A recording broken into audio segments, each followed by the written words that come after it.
What up, people of the internet? So, you've been on social media lately, like TikTok, Instagram. You've seen that everybody seems to own a Leica M6, a Pentax 6.7, maybe a 6.7, or even a Contax G2. So you're saying, I want to be like one of the cool kids. Naturally, let me start becoming a film photographer. But then you go online and all of a sudden you see that Kodak has increased your film prices and film prices are going up everywhere. And obviously, you cannot afford that because you're broke, just like me. So you say to yourself, is there a way that I can get film images out of my digital camera? Well, you're in luck. Look no further, because in this particular video, I am going to show you a revolutionary piece of software that can take your digital images and turn them into film-like images. I know, crazy thought, but stay tuned. We're first going to go through a little bit of a photo shoot. This is one of my most favorite shoots I've ever done.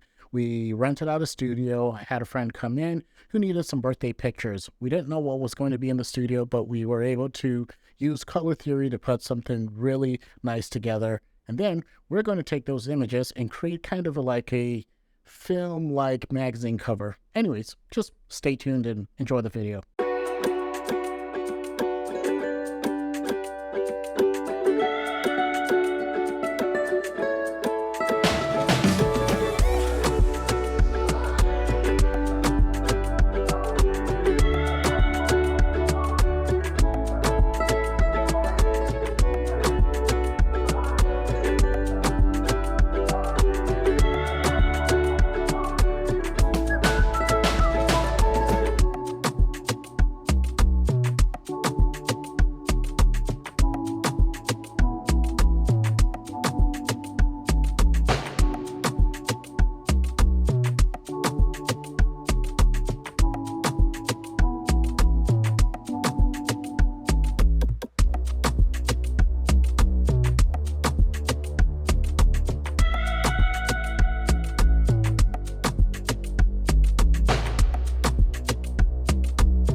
Okay, so welcome to the editing portion of this video. Now, before we get into actually processing the images through Dehancer, which is the film emulation plugin, we must first do some base work in your editing software of choice. For me, this is Capture One. So what I'm going to do is make a few basic adjustments here. One of the things that you really want to pay attention to is to not add a lot of contrast or saturation into your image before going over to Dehancer, because Dehancer will take care of all of that. So what you really want to make sure is that you get your exposure right. So I'm going to just bring down the exposure a little bit here. I'm going to turn down the highlights because there's a little bit of a hot spot on the forehead. It's a tiny bit, it's not that significant. And that's pretty much what I want to do to this image.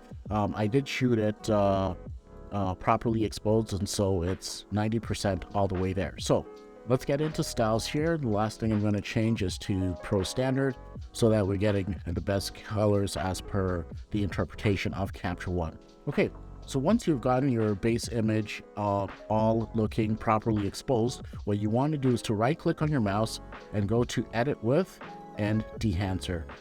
This is an important section. You want to make sure that you're exporting a TIFF file, 16-bit, and you want to make sure that you change your color to sRGB, right? These are the parameters that Dehancer has asked to use in the tool, so that's what we're going to go with. And then we're going to click Edit Variants. So here we go. This is what the plugin looks like. So let me just expand this. We're going to minimize Capture One, and here's the tool. So I'm going to give you a very, very brief overview of the tool, and then we'll get to editing this image. So when you take a look at the top left hand here, you've got profiles and you've got presets. So think of profiles as the film emulations. As you can see, we've got a whole bunch of them, right? Some film stocks that you're familiar with, other film stocks that you might not be familiar with. So these are the film emulations. Think of presets as the film emulations that came from the profiles with a bit of additional adjustments per the Dehancer team. So for example, they've got a Kodak Portra 400 down here, and when you click on that, as you can see in this preset, one thing that has been added is a lot of film grain as well as halation and bloom. Now, if you've shot film for any amount of time, you would know that Kodak Portra 400, one of the most common film stocks, doesn't actually have a lot of halation. So this is the film emulation plus someone else's interpretation of what else they wanted to add to the film emulation. So let's go back here and reset. One of the things I want to point out is the first time you open Dehancer, you want to click on this little cog right here.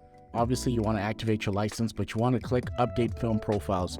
The very first time you're doing it, there won't be any film profiles, and so this is a necessary step to get all the emulations downloaded into your computer.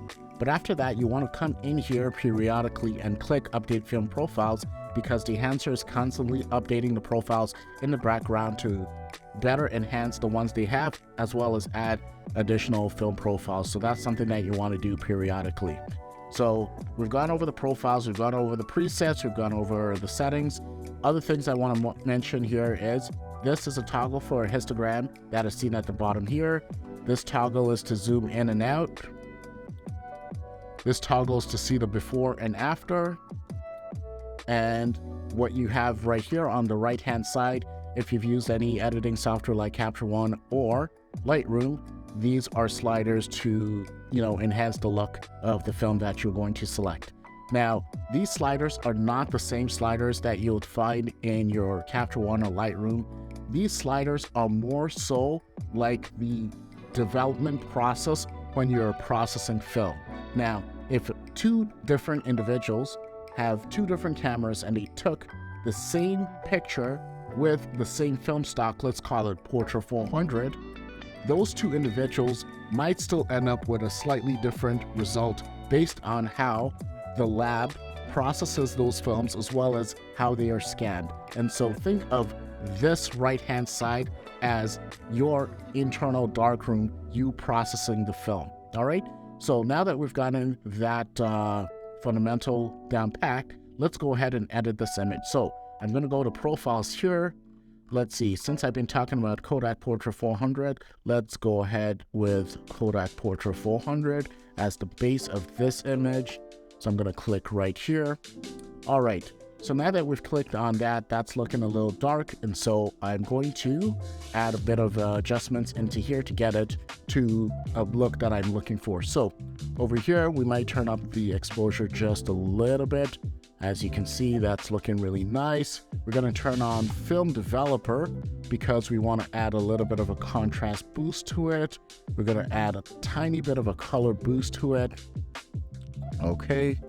So let's go further. We're going to turn on Film Compression. So we'll turn down the white point just a little bit to bring those highlights down even further. And then we're going to adjust the black point as well to lift the shadows a little bit here. Perfect. Okay, so we can close those down. All right, so then we're gonna make sure we choose the right glossy paper. So glossy paper would be what your film would look like if you printed it on a specific type of paper. If you selected the different ones, you'd get a completely different look. The one I prefer is the Kodak Endura, so that's what we're going to go with. All right, I'm gonna make sure color head is turned on. Nothing here that I need to adjust. Film grain. Now, as you can see, this profile already has a bunch of film grain. If we take a look at before and after, there's been a lot of grain added to this image. I like film grain for specific stocks. For Kodak Portra 400, I don't necessarily want a lot of film grain, so you can toggle that setting off by just clicking this. And as you can see, all the film grain was taken away. Perfect. So before, after. And take a look at those skin tones, right? And so right here, this is the before. The skin tone's a bit yellowy, but once you click after you've applied your preset or your profile, obviously, as you can see, you're getting some really pleasing skin tones closer to what it looked in real life. All right, let's make a few more adjustments. So halations are kind of blooming that you'll see on highlights or bright parts of the picture. I don't necessarily like halations for those film stocks, so I'm not going to add it. I'm not going to add any bloom, and I'm not going to add any vignette. So essentially, this is the look that we're going for. I'm going to make a few more adjustments by increasing the warmth in the picture, and then we're going to increase exposure a little bit more, defringe it just a little bit, perfect, and then a little bit of contrast boost as well. Perfect. So now that I've made all my adjustments, I'm really happy with the way this looks. We can toggle before and after, before and after. That is looking fantastic. I love the skin tones. I love everything in here. You know what? Let me go and add a little bit of magenta into the picture because we're in the middle of a forest here and a lot of the green is bleeding into the skin tone. So I'm just adding a little bit of magenta, making subtle touches. This is why it's very important to make sure that your exposure is right in your editing software, because once you come into Dehancer, you don't want to be making major adjustments, right? You want to stay as close to the film stock as possible and then make tiny adjustments. So because we're in the middle of a forest, a lot of the greens will bleed onto the skin tones. What we want to make sure is take a little bit of that green out by compensating it with tint, going to the magenta side, making sure that the skin tones are nice and natural. So let's go toggle before. You see how yellow this is? After, more pleasing. Perfect. So once you've completed your development process, you want to click OK. And if you go back to your editing software of choice, you will see that a new TIFF file has been added here. So this was the before, and let's compare it to the after right there. So on the left-hand side, we've got the before. On the right-hand side, we've got the after. And that's essentially what Dehancer does. If I click on this image, because it is TIFF, if I wanted to make further adjustments, I could do so. So if I wanted to turn up the exposure or turn it down, whatever options I wanted to do, if I wanted to saturate this a little more, I could do so. But yeah, you've got that flexibility. So I really like this tool and what it's able to do. We're able to go from this very digital, sharp looking image to this very soft, film-like image that has perfectly controlled highlights and shadows and pleasing colors. I couldn't be happier with this tool.